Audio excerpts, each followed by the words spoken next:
Dostlar, sizi bir daha salamlayıram, mənim bacılarım, qardaşlarım. Hər vaxtınız xeyir olsun.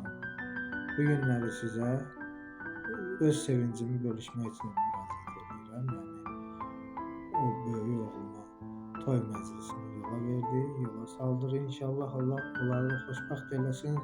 Siz də balalarınızdan görəsiniz, subaylarınızdan görəsiniz, subaylar üçün olsun inşallah.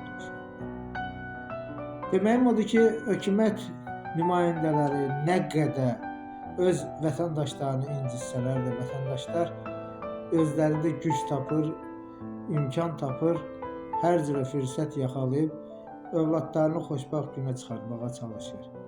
Düzdür, mənə qarşı o boyda haqsızlıqlar həmişə olduğu bir halda mən də özümdə güc tapa bildim.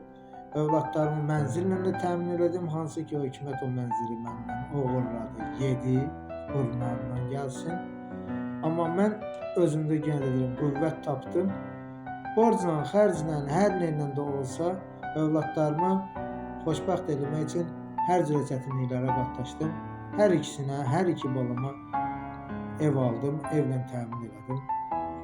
Yenə də deyirəm, mübarizə aparmaq lazımdır və mən bu mübarizəmi apardım. Mənim hələ də imkanım durur ki, hökuməti məhkəməyə verib o mənzili alım. Ancaq hələlik o biri oğlumun da toyunu eləyim. Ondan sonra onlarla çox açıq bir döyüşə çıxacaq, məhkəmə döyüşünə. Sizə bir daha öz təşəkkürümü bildirirəm. Allah sizdən razı olsun. Siz məni təqib elədiyinizə görə çox təşəkkürlər sizlərə. Saqqal öz xeyirdanı ver hələ ki. Allah balamı xoşbəxt eləsin. Bu günü görmək üçün biz də nələr çəkmədik. İnşallah ki, Allah xeyirlərini versin, xoşbəxt olsunlar, oğullu qızda olsunlar, bəxtəvər olsunlar, yarayanlardan olsunlar. Çətinlik görməsinlər, çətinlik də görsələr, uğurla çıxsınlar çətinliklərdən. İnşallah ki, güləriz olsunlar, mehriban olsunlar.